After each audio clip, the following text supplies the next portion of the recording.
One area where Power Query really shines is with reconciling data. Today I want to take you through an example of how to reconcile inconsistent records across multiple fields of data. I will show you a repeatable pattern you can use to perform these reconciliations with ease. Here we have 140 rows of data showing investor names, affiliations, and personal information. We can see this information repeats itself, so now it's our job to ensure there are no inconsistencies across the multiple entries. Here's how I would use Power Query to quickly perform these checks. In the interest of time, I am not going to go into the specifics of how to make the transformations, but notice that all of the transformations are done from Power Query's easy-to-navigate visual interface.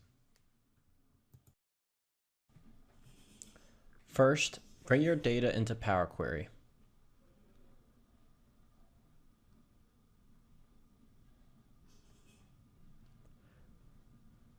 We are going to create a full name to use as our comparison to other investors. Here I use the merge function to bring together the first name and the last name to create one full name. Next up is unpivoting, a function completely unique to Power Query which can't be done in traditional Excel. What is unpivoting? Take a quick look at the basic illustration of this concept. A pivoted table shows investors with names vertically and state of residency and selections in a grid horizontally. Unpivoting takes those states and selections and arranges them vertically as well. Back to our example to see why this is important.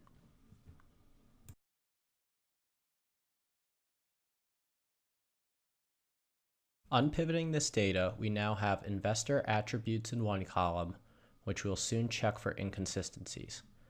Next, I'm going to make a unique investor name and attribute field, which will become the field I check for consistency. I'm going to merge these two columns with a $sign separator. This creates a unique identifier for each investor and personal information attribute. Finally, I'm going to sort on that column so that I have the field to check for consistency in order. When I am done with that, I'm going to output to an Excel table.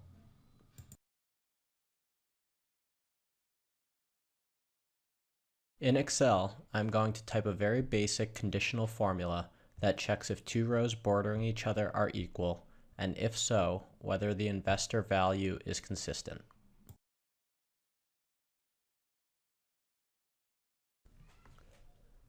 So the formula is if B1 equals B2, if the two unique attributes are equal, then check if C1 equals C2, check to see if the two values are equal, and if they are, output OK, and if they are not, output error.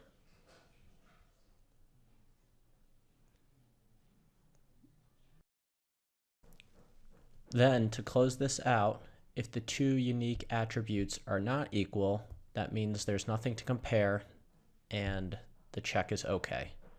So let's call this column checks, and now let's filter on error to see where we have inconsistencies in our data. And it looks like we've returned about a dozen different inconsistencies. So now let's navigate back to our original source data and find some of the errors and get them corrected. So I'm going to filter for Dubach and look in the EINs, and I do see that there is an inconsistent EIN in the data. I update it, save it, and go back into my reconciliation, hit refresh, and the error drops out. So what we have just demonstrated is a reusable process for reconciling data of all different shapes and sizes. How reusable is this process? Let's say another similar data set comes along, this time much smaller, that requires the same reconciliations. Here we have partner information version 3 with just 26 different entries. I'm going to go back to the check that I built and simply update the source in the first step of my query and refresh, and I have performed the same reconciliations on the new data set.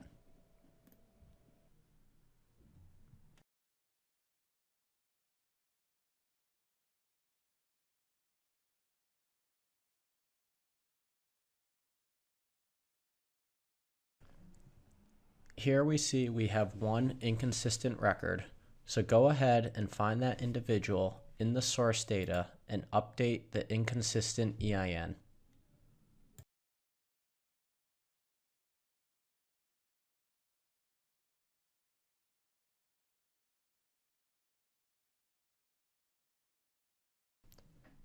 After making the update, save it, close it, and refresh your query, and now we have a data set completely free of inconsistencies.